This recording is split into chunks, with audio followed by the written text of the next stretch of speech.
All right. This episode of Coach P's Corner, we got Tyson Ellis, the Eastern Florida State College pitching coach. I just said this to you offline here, but this is going to be fun because I literally don't know anything about you, uh, Okay. and you don't know anything about me either. So this is going to be a good one and a pretty genuine conversation here, and um, just all from a little interaction on Twitter, which I find myself trying to do more of that. So appreciate you kind of. Getting out, reaching out to me on that, and I'm excited for this conversation, man. So, um, really, I'm just going to give you the floor here. Take as long as you want to introduce yourself and talk about, how you got into baseball, then where your playing career and how you got into coaching. And go ahead, man. Yeah. Basically, same typical baseball story. Started playing when I was 3 years old, right?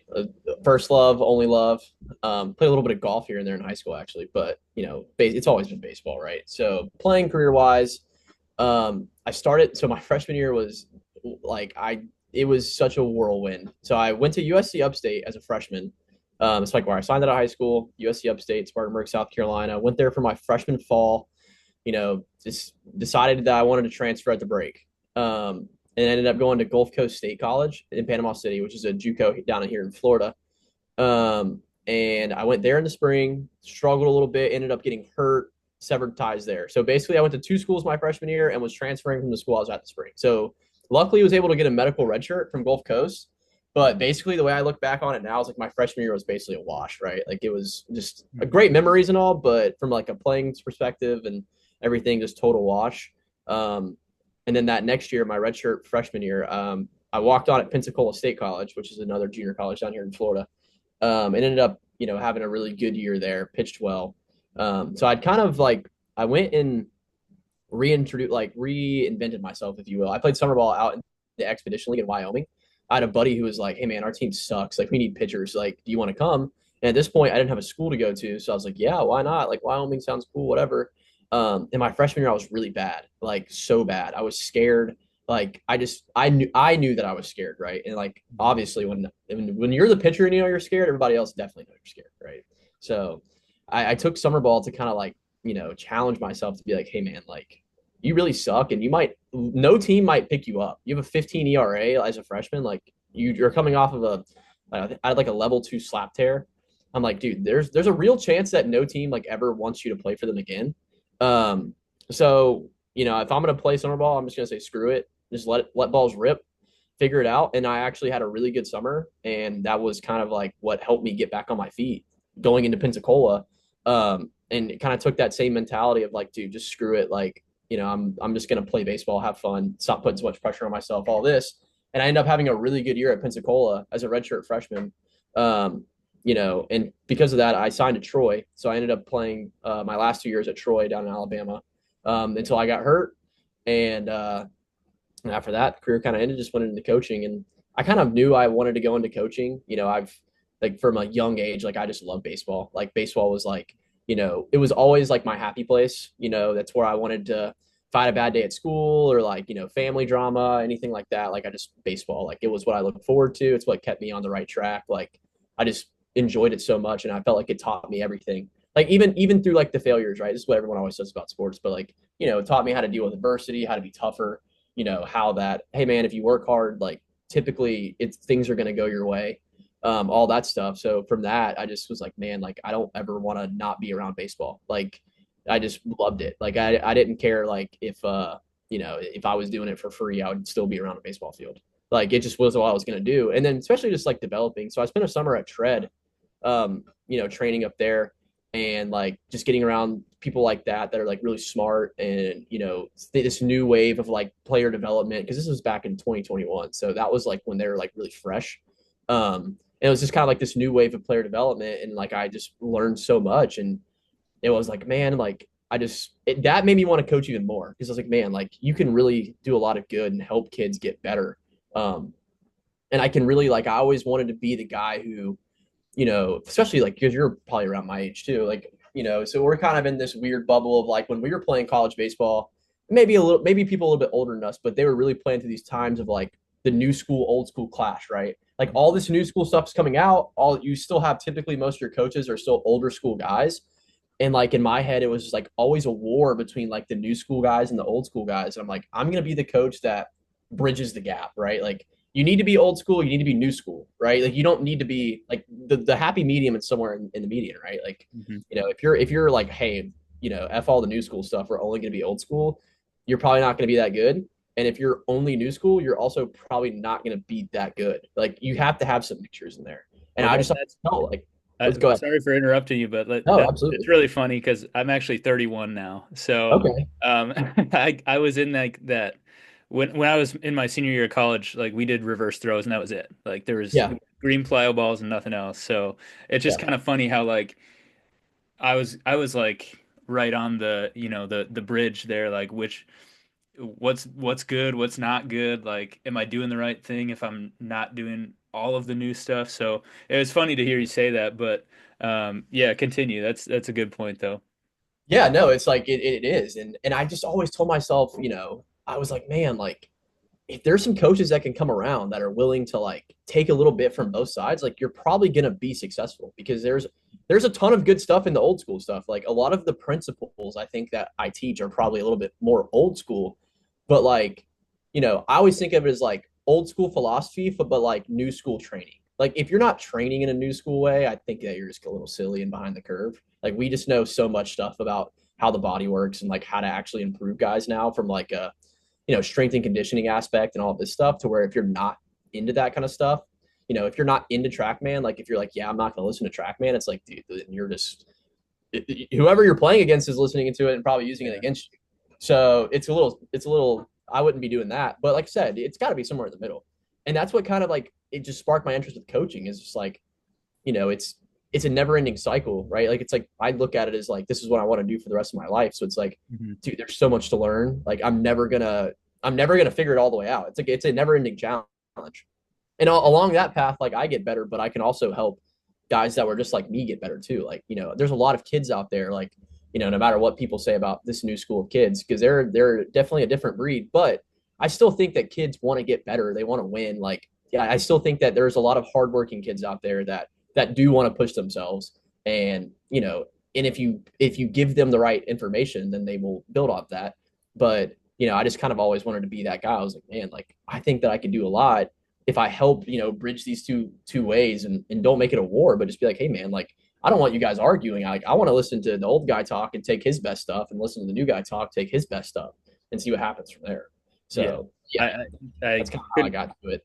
couldn't agree more with you there. And since we're kind of on the on that track, talk a little bit about like I guess blending the two kind of modes of thinking together, but just a little bit more in depth on your pitching specific philosophy. Like if you were talking to your team on day one, it's like, hey guys, this is our goal. This is what we need to kind of emphasize, and here's how we're going to go about it. If you could just dive into that a little bit. Yeah, like the number one thing we talk like the very first thing is and our guys know this too. Like I tell them all from day one, it's I don't care if we have the best ERA. I don't want us to be have the nastiest stuff in the country. I don't want us to throw the hardest. I don't want us to strike out the most people. I just want us to be the toughest pitching staff in the country. That's it. Like if we are the guys who, hey man, umpire sucks, whatever, we're not going to complain. We're just going to make another pitch. Whenever our shortstop makes an error behind us, we're not going to complain. We're just going to make another pitch. And I tell them all the time too, a lot of it's like I'm intentionally going to do stuff that I know is going to piss them off just to see how they react to it. Like, hey man, because at some point, baseball is just so unpredictable. You're gonna have stuff that gets thrown at you that it's so annoying, and you're just gonna have to deal with it, right? Like rain delays, stuff like that. Like, how are you gonna deal with stuff like that? Because especially at our level, right? Like junior college baseball, you still have a lot of young guys. Like the teams that cannot get rattled and can just stay in the present moment for the longest period of time, like you're typically gonna win a lot. Just because, like, hey man, we're not gonna be the team that gets flustered and then makes mistakes, right? Like we're gonna say, hey man, we just gotta be tough. We gotta deal with it. Whatever it is, deal with it. If I make you run today, deal with it. Whatever. We're just gonna be the toughest pitching staff in the country no matter what happens, we're going to overcome all the uncontrollables. That's what we're going to do.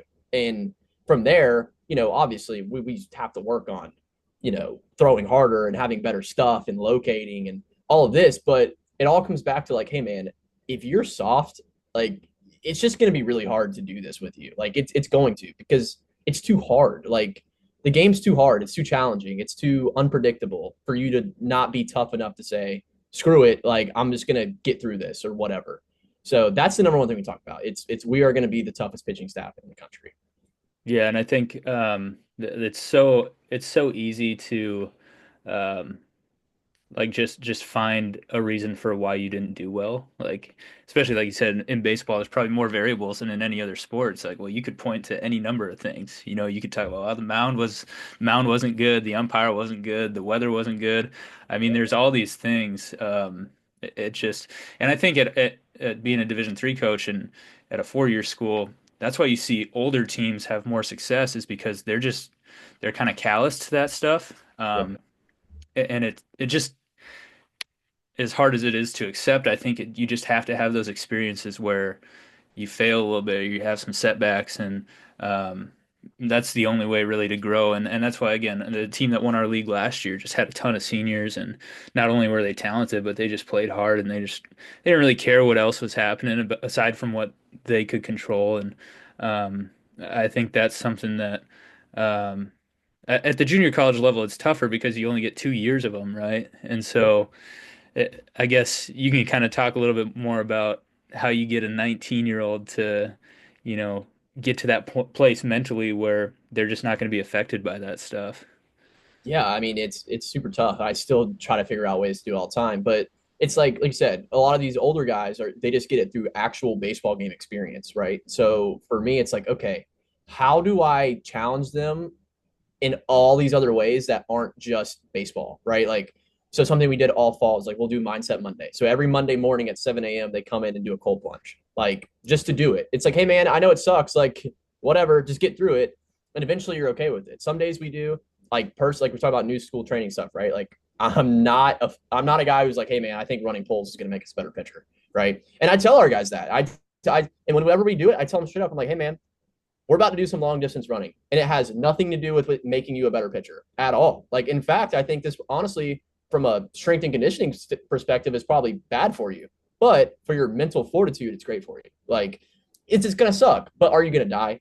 Like, if I tell you to run a mile, are you gonna die? You'll be It's okay. 8 minutes running. Yeah. It's 8 minutes running if you're insanely slow, right? Like, you're telling me that you can't dig deep enough to just get through something for 7.5 minutes, for 7 minutes, right? Like it's stuff like that to where it's like, I'm going to do stuff to intentionally annoy you often, right? Because it's just like, how can you handle it? Like, how can you handle it? Like, are you just going to get over it and do it anyways? Or are you just going to complain? And if you complain a lot, then, hey, man, like that's the guy who's going to crumble under pressure, right? Like, that's the guy who's going to crumble under pressure because the second that something doesn't go your way, like, it's like it's just not going to go well for you. Not in baseball, right? Like Yeah. it's you have to be able, especially pitching, right? Like I think being a pitcher is one of the most challenging things in all of sports, just because you get it. Like you're out there on an island by yourself, dude. Like Mm. you're by yourself on that bump. Like it is just you. And you can say, hey man, you got 8 guys behind you, all that, but you are the one throwing the baseball. And when things start to go bad, it gets really lonely out there because no one can bail you out of it. You gotta do it yourself, right? And that's how I try to train our guys. Is like, hey man, like you're gonna have to be able to overcome that. Especially it's like, hey man, right now it's just me. Like, how's it gonna feel when you start to get into this tough spot and there's a dugout of guys over there on the other side that are in your ear, letting you know, like, hey, Yeah. like we're about to come after you, like whatever. Like, are you gonna be able to overcome that? And it's like I said, it's just throwing stuff out there, all this random stuff, Hey man, that pitch was a strike ball, whatever, like Yeah. whatever it is, get over it. Because once we can establish that, then we can start working on, okay, how does your fastball play the best? Where is this zone at? Yeah. Let's look at let's look at well, we have Yacker Tech, but let's look at the Yacker Tech and figure out, how we can make your stuff more effective and all that stuff. But because we all have seen it, like if you've been around baseball at all, like we all know talented players that have all the talent in the world that can't help you win games. Correct. But we all know guys who don't have a ton of talent, but they are insanely tough and they're insanely competitive. And even if they throw 81 miles an hour and have a terrible breaking ball, they at least will give you a chance. They'll give Mhm. you a chance. But the talented guy that's not tough and, you know, he gives you no chance. It might look cool when it's Yeah. 94 on the radar gun, but the when you look back and you lost 11-2, there's nothing fun about that. So Yeah, I've always believed that too, and I think it is even more true at the Division 3 level. Like it, toughness and just kind of the refusal to be beat is just something that's going to win you more games than having the most talented lineup in the league, you know. So I couldn't agree more with that. And you talked about, I think you mentioned when we were kind of talking on Twitter that you manually track. Um, is it all of your bullpens? Like, do you do all that by yourself? oh yeah, I do it by myself. And it's not necessarily every pin. It depends. So like in the fall, like typically how I shape our fall out is we do phases. So we'll have like so especially with freshmen, right? Like we get a lot of freshmen, and a lot of guys who like might be like Division 1 kickback, something like that, or wow, we have Division 3 kickbacks this year. A Division 3 kickback is actually probably our most talented player on our team. Not dead serious. Really good pitcher, up to like 95. But like we set it up like when they first come in, it's command. So the first probably if our fall is 15 weeks, right? We're gonna spend about 5 weeks on command. We're gonna spend about 5 weeks on refining stuff, and then we're gonna spend about 5 weeks on like velocity, right? Hmm. And we now obviously it's never all just that, right? There's some nuance to it, right? There's got to be some command. Like just because we're in command phase doesn't mean I don't care about your velocity, right? Whatever. But the main general focus is command, and that's what we'll do that first phase. So, if it's a command pin, then like yes, I'm definitely going to be tracking it. Like I'm definitely gonna, everything is strictly recorded, whatever. Hmm. And sometimes velocity pins the same way, right? Like if, it's just about having a goal, right? And sometimes I do think it's important to have pins where it's just like, hey man, like we're not really like just throw your stuff, right? Just get feel on the mound. Like you doesn't all into my opinion, I don't think that every single pin you throw has to be like super goal oriented, right? Sometimes it's just like, hey man, get on the mound and throw. Like feel your pitches, like Yeah, whatever. Especially in JUCO because we play so many games in the fall. So we'll play like 14, 15 games in the get a fall. ton of reps. Yeah. So it's like you don't always have to be super focused in the bullpen. Like we definitely do it. Like we'll have command pins, we'll have two strike execution pins, we'll do like competition bullpens, like we'll do all that stuff and I'll track it. And we go over that kind of stuff. But yeah, whenever we do it, I track it myself. I'm the judge, jury, and executioner. Like, and that's a good way for me to be like, hey man, like I'm tough. Like I'm tough on them. Like they know that they're gonna have to be probably better than they actually need to be. But Yeah, that's my thing. It's if like, if your buddy's charting, he's going to give you yeah, every single ball strike, borderline correct. pitch that you get. Well, Yeah, our 100%. whole thing on Twitter last night literally started with I'm not gonna name the facility that it was, but I literally saw a facility that was like, watch this command bullpen. And it was like two strike fastball up. And it was like, dude, it was literally the catcher barely caught the ball. And he's like, I'll give you that. And I'm like, what? That counts? Like mine is like, hey man, it has to be an executed pitch. Like it has to be a good quality pitch. I'm not just gonna give it to you. If it's a fastball up, it's not just like, hey man, as long as you're at his letters, anywhere up counts. Like no, if you throw the ball over the net just because it's a fastball up, that doesn't count. Like it's got to be a competitive fastball up, right? Like Yeah, whatever it is. But I'm very tough on them, and they know it, and they've gotten to the point too where they also know not to complain about it because if they complain about it, then it's just going to be worse for them. yeah, Like be better. Like that's my. It's like right. Like if it's a borderline pitch, I'm like, no, that's not quite there. And they're like, come on, dude. It's like, what could you have done to make sure that I did count it? You could have thrown a better pitch. yeah, So, and I didn't throw the pitch. I just charted the pitch. So throw a better pitch. Don't throw a borderline pitch. Don't leave it up to the umpire. If yeah, you make the pitch, I'm going to count it. Like if it's clearly the pitch that is supposed, if it's a slider low and away, and it's a slider low and away, then it's going to get counted. But if it's a slider that's a little bit off the plate or too far down, and it's like anytime I have to go, you're probably not going to get it. yeah, Right? Like it's yeah. going to be definitively, yeah, that counts, or probably not. And I that's cool to hear too, because like unless you throw 100, your margin for error is not really as big as you think it is. And Correct. I think like, which I don't want to go down the rabbit hole of like, I think kids these days are like confident in themselves, almost to the Yeah. point where it's like you might be a little too confident, man. Here's realistically what your stuff is, you know, like an objective. Here's what you are able to do. Okay, Yeah. here's where we think you can be, but here's where you're at. And so I think having that the ability to, see all that yourself and chart all that yourself, I think goes a really long way just in terms of like almost good enough isn't actually gonna get the job done. You know what I mean? And so just and I think that goes beyond baseball too. It's like when you get into the real world, and it's like, well, you almost completed the project, but did you complete the project? Right? No. And so I think that's where it's easy to see kind of the overlay of how you can carry that with you past baseball too, which is good. But and you talked a little bit about, our fourth point here, like developing complete pitchers. I think it's really cool that if you go command phase first, you Yeah. establish that as like if you can't, attack the zone, you're not gonna be able to get guys out, and then you're not gonna pitch for us because you can't Correct. do those things, right? And so I don't know if you had anything else to add on that, but I really like the way you kind of broke down your fall there. Yeah, no, that's it's like, and when it's command phase, it's command phase. That is priority number one. It's just making sure that whatever phase we're in, you have to let that be the actual priority, and not okay, well, it's like it's easy to say like, right, like, oh, it's command phase, and then you see a kid who PR'd, and it's like you want to be happy, right? And I tell our guys that it's like, hey man, I'm not happy that you PR'd. That's awesome, but Mhm. you didn't accomplish the goal that we needed to accomplish, right? Like, so yes, great, awesome. That PR is probably going to help us in the long term, but like you didn't execute what we needed to execute. So, and there's just like, and that's in anything that we do. And when we're in command phase, it's like we're going to do a lot of stuff that's revolved around commanding the ball, like throwing the ball over home plate. Because like you said, like especially getting high school kids right, because it's like okay, high school strike zone, so Yeah, yeah. let's figure out what a college strike zone is first.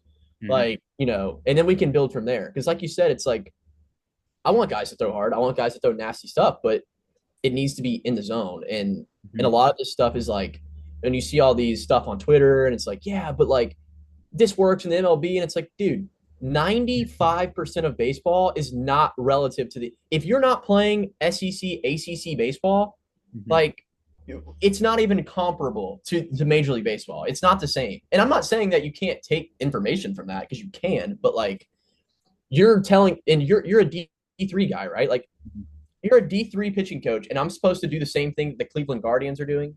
Like that's going to be successful. Like I have one guy who can hit 95 on my pitching staff. One. Mhm. So just throw your fastball down the middle. Like that, there's a lot of success in that. In like the Major League Baseball average this year was a lot of success on fastballs down the middle. I was like, well, I don't remember seeing many Major League pitchers throwing 84. I Yeah. have four guys that throw 84. Yeah. Like, I don't know what that means. And I'm like, you think that our hitters can't hit 84? They can hit 84. I promise you they can hit 84. Like, especially down the middle. Probably with like half the amount of vertical break or horizontal, Yes. whatever it is, like, dude, come on. Yeah, like 100%. And that's the big thing. And it's like it's just it's just going away kind of. And I'm like, but a lot of the people that do it too, I sit there and think I'm like, you're not actually having to get guys out. You're not your job isn't predicated on your pitching staff's ERA, right? Like Mhm. you're just like somewhere else or whatever, and maybe you're just getting paid to help a guy throw harder or something like that. But like this is we're playing baseball, right? Like I Mhm. literally just did a post probably 2 weeks ago or maybe a week ago on like performance versus development.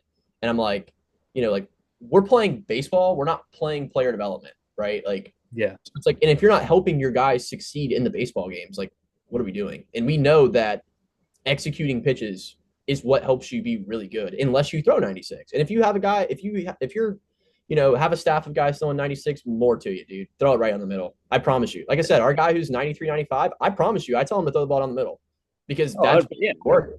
Like it's gonna work a lot. Like it's gonna Yeah. work a lot. But most of our guys aren't like that, and most of college baseball isn't like that, right? Like Yeah. there is how many Power Five baseball teams? Like 25, and really not even all the Power Five schools, to be honest. Like if let's just say the top 50 Division I baseball schools. Mhm. Now think about how many other college baseball schools there are. Like Yeah. 1,000, right? Yeah. But everybody's supposed to pitch the way that the top 50 college teams and then professional baseball pitches, and it's like Yeah. Like a small fraction. Yeah. go watch a game, Yeah. go watch a game, go watch a D3 game, go watch a JUCO game, see what wins, Yeah. right? And that's where even now, this is my seventh year coaching college baseball, and like up until recently, like I had a hard time managing the two where like, yeah, we want to develop and get you to throw harder and um but in that if you put too much focus on that, you lose the game, right? Like the game is what matters to us, so that's what we're going to teach you. Okay. Like you go to your facility in the winter, in the summertime, whatever, some guy helps you gain a mile an hour or two on your fastball. That's awesome. That's going to help us, right? But if you can't do the things that we need you to do to help us win, all that other stuff is irrelevant. Yeah. And that, like, it took me a while to get to that point. But I think because of the way that maybe we had some shortcomings, like that's going to help us in the future too, right?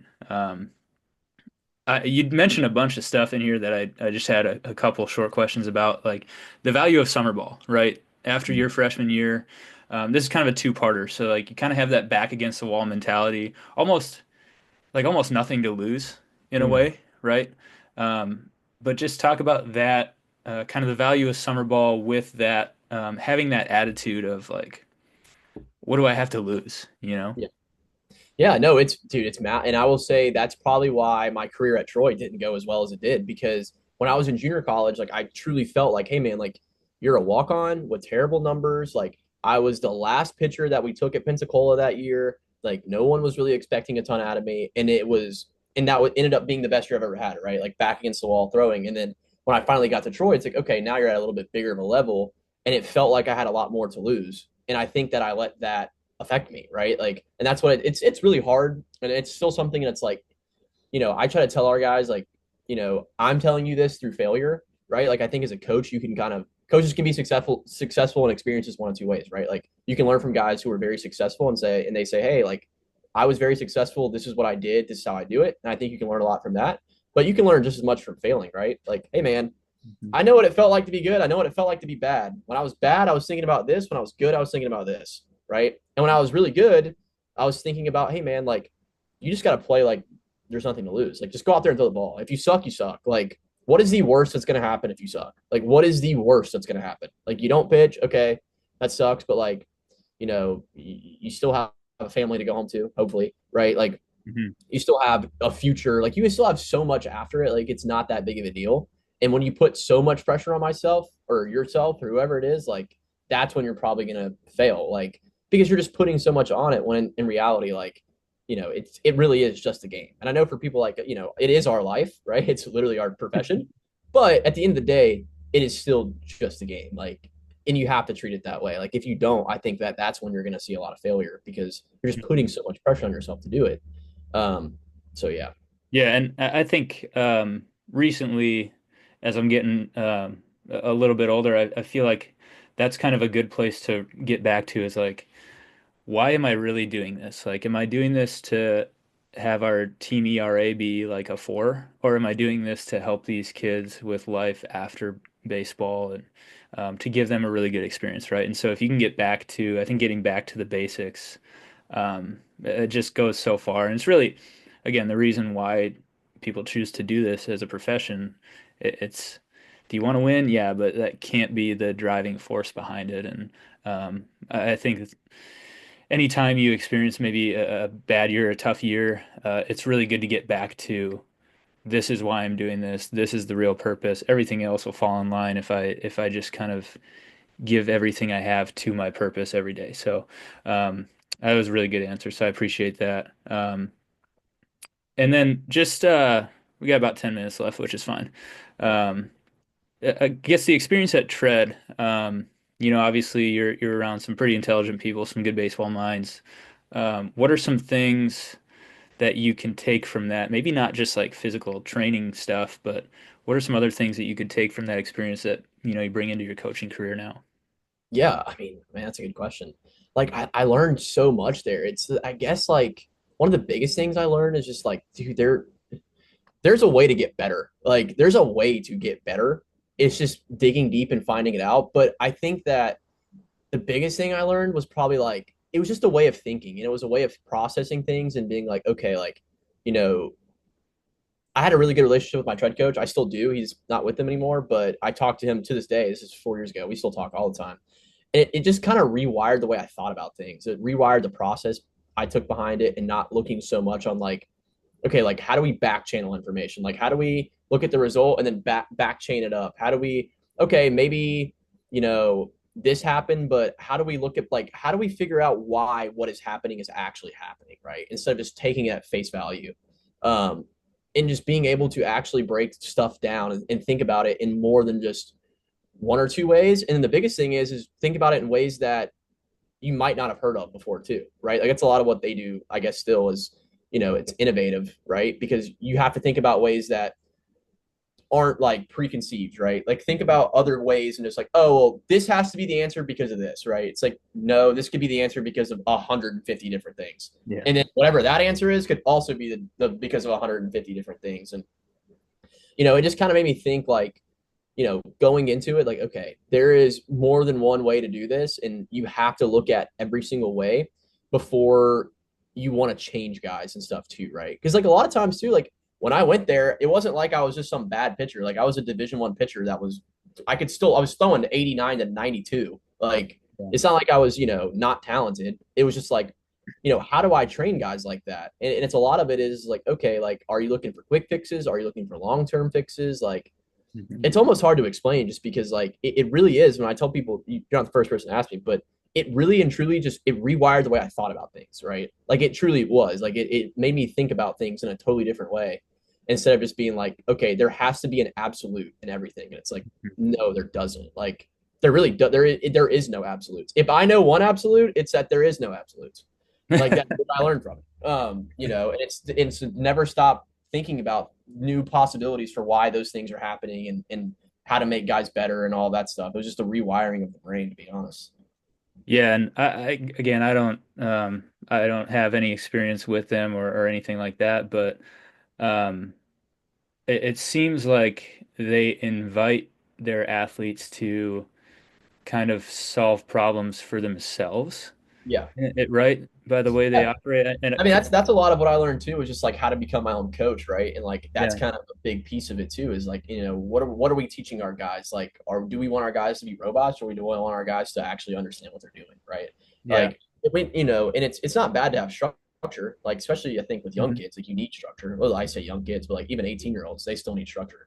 hmm But it's like give them structure, but like let them figure things out for themselves too, explore, experiment, like yeah, that's where a lot of progress comes from. It's just you messing around and be like, oh wow, like that actually felt good, yeah. or this pitch grip actually felt good. Like you don't know like those things, and if you're just so like, hey, this is how you do things, then it's like you're never gonna open yourself up to that experimentation. You know what I mean? Yeah, and there's so much more value when like you finally see something click for a kid that they figured out on their own. Like that's going to stay with them for the rest of their career rather than, some old guy telling you to stay in your legs or something. Yeah, Like, correct. and so I think any opportunity you can provide for um, for your guys to try to figure something out without, telling them something every other pitch, like give them a Yeah, second, let them that process. was the biggest thing. I think if I've learned anything about coaching in 2 to 3 years or 3 years now of doing it, it's like, dude, sometimes the best coaches are the ones that don't say a word. Yeah. Like you don't have to talk. There doesn't have to be a problem. Like, and I tell our guys that all the time too. Like they need to think about that too. It's like they throw one bad pitch and like, oh, it was because this happened. It's like, no, like maybe just do a bad pitch. Like I've watched Garrett Yeah. Cole pitch before, and Yeah. sometimes he just throws bad pitches. Like it's Yeah. hard to do. Like you Yeah. just it's not because there's an issue, it's just because it's hard to do. Like you Yeah. just mess up and it's like, okay, like hey man, it's like typically I give myself about three. I'm like, okay, if he does the same thing 3 times in a row, now I'll probably say something. hmm But like sometimes it's like, and they're just gonna like they'll fix it themselves too. Like especially like working with a decent, I'm fortunate here, like Florida JUCO, like we have a lot of talented players. So it's like, hey man, this guy's 18 and he throws 92. Like that puts him in like the 99th percentile of 18-year-olds out there. So hmm like maybe he can fix it for himself. Like maybe he Good doesn't even really chance. need me, Yeah. right? Like just Yeah. hey man, just Good shut chance. up and see if he can figure it out for himself. Yeah. Like because that's where they get better. Like they gotta. I Right. tell them that all the time. And it's like sometimes guys like it.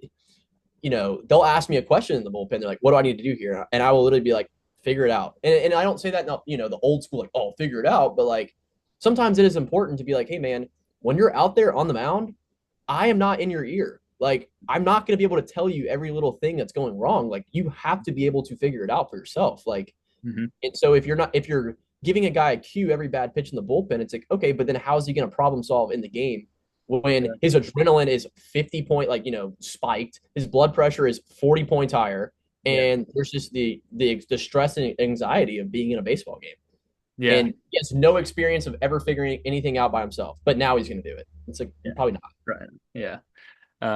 Yeah, no, really good stuff, man. We got about 3.5 minutes left, so again, I appreciate all your insight on all those things, and we just got a few more fun questions here. We got just over 3 minutes to knock these out here. So, first one, favorite non-baseball activities. Could be one activity, could be more than that. Go ahead.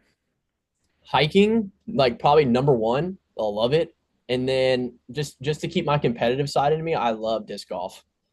Wow. Okay. Big disc golf guy. Okay. Um, Couple more here. Favorite sports teams. I'll give you one team per major sport.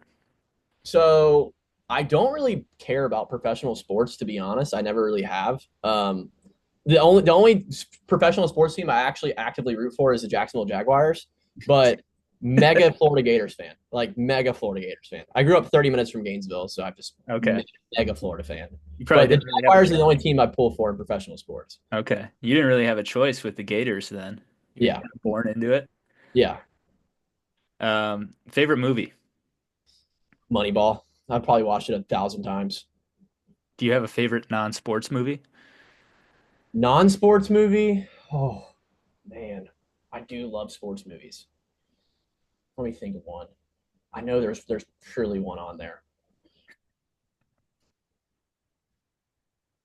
Go to the next question. I'll come back to that. I got to think Fair about it. enough. Most of my favorite ones are sports movies. I had to challenge you a little bit. Dream Yeah. Vacation. Africa, African safari. Awesome. Favorite meal. You get one meal for the rest of your life. You have to eat this for the rest of your existence. You got one meal. It's pot roast from a crock pot with rice and potatoes. Simple. Love it. Best fictional baseball player. Could be a movie character, could be a cartoon. Yeah. Ugh. I think I got to go with Crash Davis. I was really hoping you would say Pablo Sanchez, but that's okay. They're bringing that back though to PlayStation, so I'm Yeah, very excited for that. When I that agree. happens, we can play a lot. I got to go Crash Davis. Fair enough. Okay, we're going back now to the favorite non-sports movie. Okay. Quick. I feel like I'm much more into like TV shows than probably movies.